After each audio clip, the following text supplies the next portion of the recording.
അല്ലെങ്കിൽ സ്വന്തം അനുജത്തിന്റെ ഭർത്താവായ എന്നോട് കൊമ്പുകോർക്കാൻ വരേണ്ട വല്ല കാര്യമുണ്ടോ? ചിലപ്പോ കല്യാണം നടക്കാതെ മൂത്ത് നരച്ചിരിക്കുന്നതിന്റെ ഫ്രസ്ട്രേഷൻ ആയിരിക്കും. അവൾക്ക് ഇത് തന്നെയാണ് ജോലി, മറ്റുള്ളവരെ ബുദ്ധിമുട്ടിക്കുക. എന്റെ സുഹൃത്ത് ഒരു ബിസിനസ്സുകാരുണ്ട്, സാഗറിനെ അവൾ വല്ലാതെ ബുദ്ധിമുട്ടിക്കുന്നുണ്ട്. അപ്പൊ സമൂഹത്തിൽ വിലയും നിലയുള്ളവരാണ് അവളുടെ കളിപ്പാട്ടങ്ങൾ. അല്ല, കുറുപ്പ് സാറിനെ പോലെയുള്ള ഒരാൾക്ക് അവളെ നിയന്ത്രിക്കാൻ പറ്റില്ലേ? എന്ത് ചെയ്യാൻ, അവള് ബന്ധുവായി പോയില്ലേ, പലപ്പോഴും വിട്ടുപോയി ചെയ്യേണ്ടി വരുന്നു. കുറുപ്പ് സാറിന്റെ ബന്ധുവായതുകൊണ്ടായിരിക്കും ജഗൻ നിഴല് പോലെ അവളെ പിന്തുടരുന്നത്. അല്ല, അത് പിന്നെ പോലീസ് കേസ് അതുപോലുള്ള പ്രശ്നങ്ങളൊക്കെ വരുമ്പോൾ ജഗൻ അവളെ സഹായിച്ചിട്ടുണ്ട്. പാർട്ടിയുടെ യുവജന നേതാവെന്ന നിലയിൽ അവൻ അങ്ങനെ ചില സേവനങ്ങൾ ചെയ്യുന്നു മാത്രം. അതിനപ്പുറം ഒരു സപ്പോർട്ടും അവൻ വന്ദനയ്ക്ക് ചെയ്യുന്നില്ല. എന്നാൽ കുറുപ്പ് സാറിന്റെ ധാരണ തെറ്റാണ്. അവളോടൊപ്പം എന്റെ എസ്റ്റേറ്റ് ബംഗ്ലാവിലും ജഗൻ വന്നിരുന്നു. അതും നട്ടപ്പാതിരയ്ക്ക്. അവര് തമ്മിൽ വളരെ സൗഹൃദത്തിലാ. സൗഹൃദത്തിനപ്പുറം വല്ല ബന്ധമുണ്ടോന്ന എനിക്ക്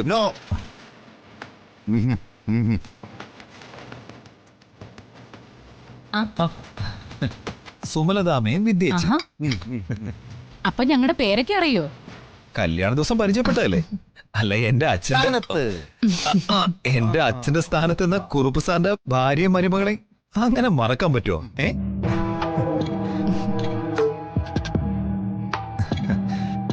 വിക്രം ആദ്യമായിട്ട് ഞങ്ങളുടെ വീട്ടിൽ വരുന്നതല്ലേ, ഒരു ചായയെങ്കിലും നൽകി സ്വീകരിക്കാതിരുന്ന?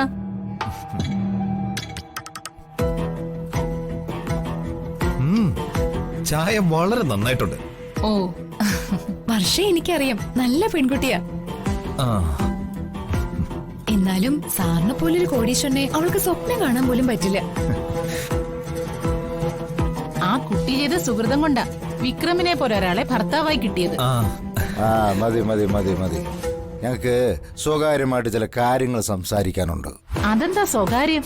അതിനാണ് സ്വകാര്യമെന്ന് പറയുന്നത്. പിന്നെ സ്വകാര്യത്തിന് സ്വകാര്യമെന്നല്ല വേറെ എന്തെങ്കിലും പറയോ? കേൾപ്പൊടിയത്ത് ഞങ്ങൾക്ക് സംസാരിക്കാൻ 100 കൂട്ടം കാര്യങ്ങളുണ്ടാവും. അതൊന്നും വീട്ടിലെ സ്ത്രീകൾ അറിയണ്ട. ദേമോൾക്ക് അങ്ങനെ ഒരു രക്ഷകനുണ്ടെങ്കിൽ എനിക്കത് കുറെ കൂടി ആശ്വാസമല്ലേ ഏട്ടാ. എന്റെ കാര്യങ്ങളൊക്കെ കൂടുതൽ ശ്രദ്ധിക്കാൻ സമയവും കിട്ടും. നന്ദിയുണ്ട് ഏട്ടാ. നമ്മൾ തമ്മിൽ അങ്ങനെ നന്ദിയുടെ കാര്യമൊന്നുമില്ല. പിന്നെ മറ്റൊരു കാര്യം, എന്നും രാവിലെ ഓട്ടോയിൽ കുട്ടിയെ സ്കൂളിൽ കൊണ്ടുവിടണം. വൈകുന്നേരം തിരിച്ച് വീട്ടിലേക്ക് എത്തിക്കുന്നതും ഓട്ടോയിൽ തന്നെയല്ലേ? എന്നുമുള്ള ഓട്ടോ ചെലവ് താങ്ങാനാവില്ല. എന്റെ കയ്യിലോട്ട് കാശുമില്ല. അതുകൊണ്ട് ഇനിയുള്ള കുട്ടിയുടെ പോക്ക് വരവൊക്കെ എന്റെ ബൈക്കിൽ തന്നെ ആയിക്കോട്ടെ. അതിന്റെ ചെലവൊക്കെ ഞാൻ വഹിച്ചോളാം. അയ്യോ, അതൊന്നും വേണ്ട ഏട്ടാ. അതിനുള്ള കാശൊക്കെ എന്റെ കയ്യിലുണ്ട്. അതൊക്കെ നിന്റെ കയ്യിൽ തന്നെ ഇരിക്കട്ടെ. വേറെ ആവശ്യങ്ങളൊക്കെ വരുമല്ലോ. പിന്നെ കുട്ടിയുടെ സ്കൂൾ ഫീസിന്റെ കാര്യവും നീ അറിയണ്ട, അത് ഞാൻ കൊടുത്തോളാം. നീ എന്തെങ്ങനെ നോക്കുന്നേ? എനിക്കിപ്പോഴും അങ്കലാപ്പ് മാറിയിട്ടില്ല. പിശുക്കൊക്കെ കളഞ്ഞ് ഇങ്ങനെ പണം ചെലവാക്കാൻ വേണ്ടി ഏട്ടന്റെ കയ്യിൽ എവിടുന്നാ വരുമാനം? കള്ളക്കടത്തും കരിഞ്ചന്ത ഒന്നല്ല, അന്തസ്സായിട്ടൊരു ഏജൻസി ഏർപ്പാട്. അതിന്ന് വരുമാനമുണ്ട്. പണ്ട് പിശുക്കിന്റെ പേരിൽ കാണിച്ചിട്ടുള്ള ഓരോരോ തെറ്റുകളും തിരുത്താമെന്ന് വെച്ചു. വന്ദനേ, എന്താ അതിൽ തെറ്റുണ്ടോ? ഒരു തെറ്റുമില്ല.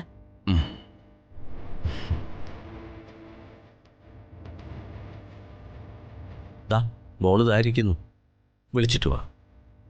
ചെൽ.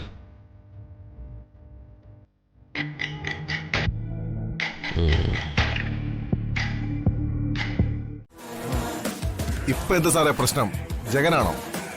അതെ, അവനിപ്പോ 24 മണിക്കൂറും വന്ദനയോടൊപ്പമാണ് കറക്കം. ആ ശാപം പിടിച്ചവളെ കൈകാര്യം ചെയ്യാൻ എനിക്കാണെങ്കിൽ ഒട്ടും പറ്റുന്നില്ല.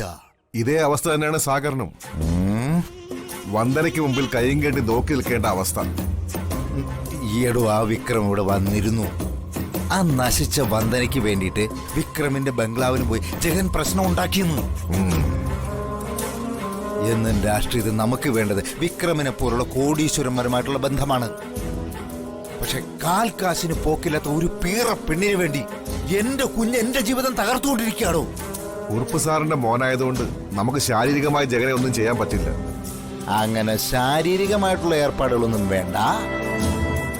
വന്ദനയുടെ കാര്യത്തിലല്ലാതെ മറ്റേത് കാര്യത്തിലാണെങ്കിലും ജഗൻ കൂടെ ഉണ്ടെങ്കിൽ അതൊരു ശക്തി തന്നെയാണ്.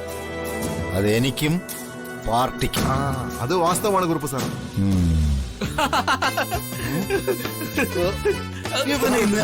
അത് വിട്ടേക്ക് സാറേ, നമുക്ക് ജഗന്റെ കാര്യത്തിലേക്ക് വരാം. അതെ, ജഗനെ പിണക്കാതെ വേണം വന്ദന എന്ന മാരണത്തെ അടിച്ചൊതുക്കാൻ. അത് വാസ്തവമാണ്.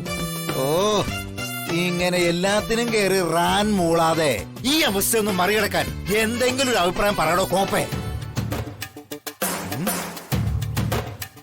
ഈ അവസ്ഥ മറികടക്കാൻ നമ്മളോടൊപ്പം സാഗർ മാത്രം പോരാ, വിക്രമും ഉണ്ടാവണം.